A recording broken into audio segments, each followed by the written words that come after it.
The two armed helicopters returned to Blizzard City, where Zhang Yi observed martial law with heavily armed soldiers, confirming the Celestial Squad's failure in feeling regret over Deng Shinton's death and an ode box of origin bombs. Upon landing at an indoor airport, Zhang Yi, Liang Yu, and Hua Hua were greeted by over a dozen Yan Yun team members, with a major praising Zhang Yi for killing 4 Eclipse Moon members and restoring dignity to the Jiangnan region and Huashu Kingdom. This left Mo Zhongning, Li Weihai, Yuan Hao, and others in stunned disbelief, with Chen Xiaoxiao corroborating Zhang Yi's feats. The major presented Zhang Yi with a black points card worth 420 million points, explaining its use for purchasing supplies in Blizzard City, with value comparable to pre-apocalypse currency but higher purchasing power. Zhang Yi inquired about buying advanced weapons and equipment, learning his high-level card granted access to supply warehouses, satisfying his interest in tech like his black combat suit. The major expressed gratitude, acknowledging Zhang Yi's civilian efforts in a military duty. Other survivors received points cards with 20 million points each, plus 50 million for deceased members' families, leading to envy but awe toward Zhang Yi's unmatched achievements, fostering respect rather than resentment among the group.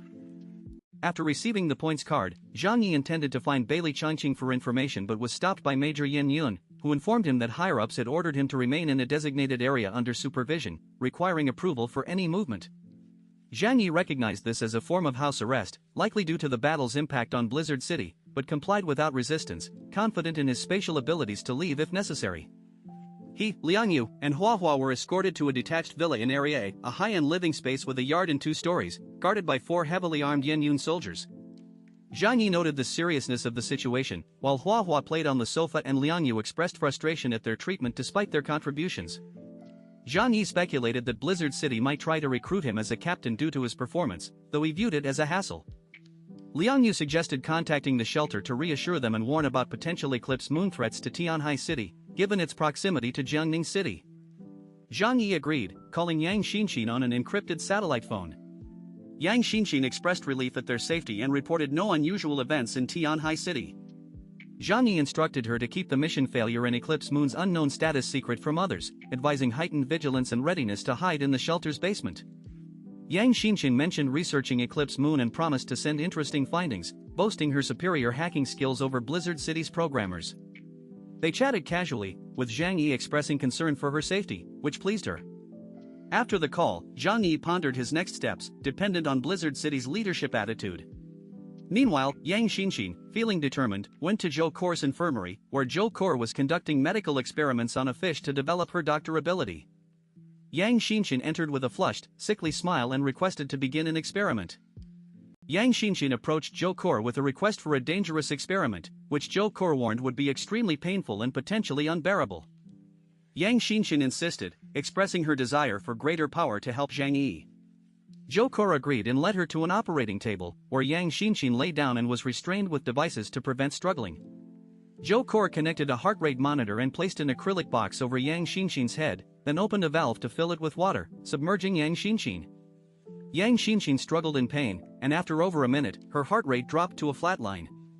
Zhou Kor waited 2 minutes before opening the valve and using her doctor ability to perform CPR, reviving Yang Xinxin, who vomited water upon waking. The experiment failed, with no superpower awakening.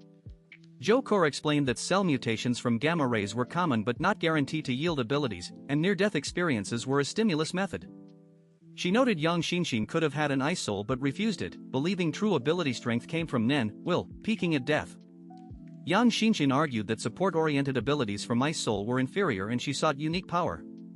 Zhou Kor tried to comfort her, but Yang Xinxin demanded to continue the experiment, suggesting a longer wait to feel deeper despair.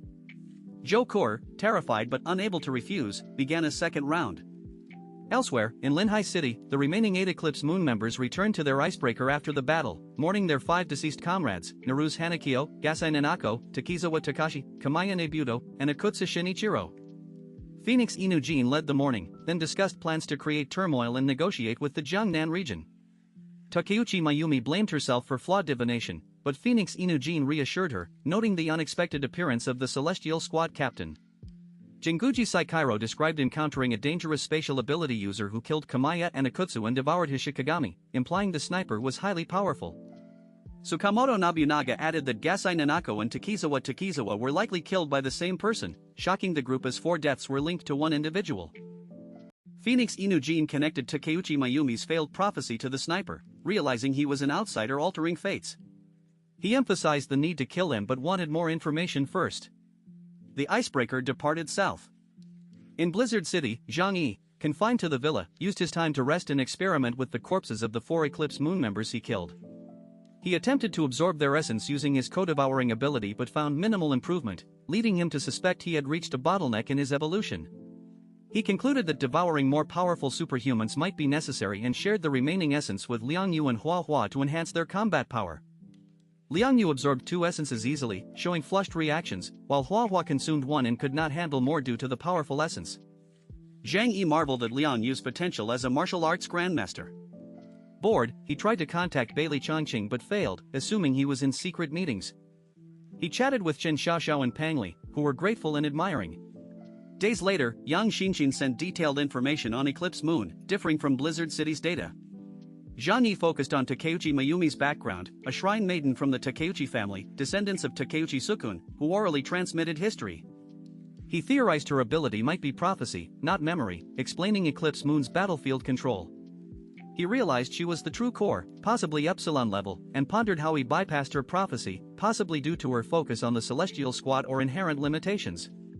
He saw understanding this as key to defeating Eclipse Moon. Meanwhile, rumors spread in Blizzard City about the mission failure, Deng Shinton's death, and doubts over the victory narrative, causing unease among residents.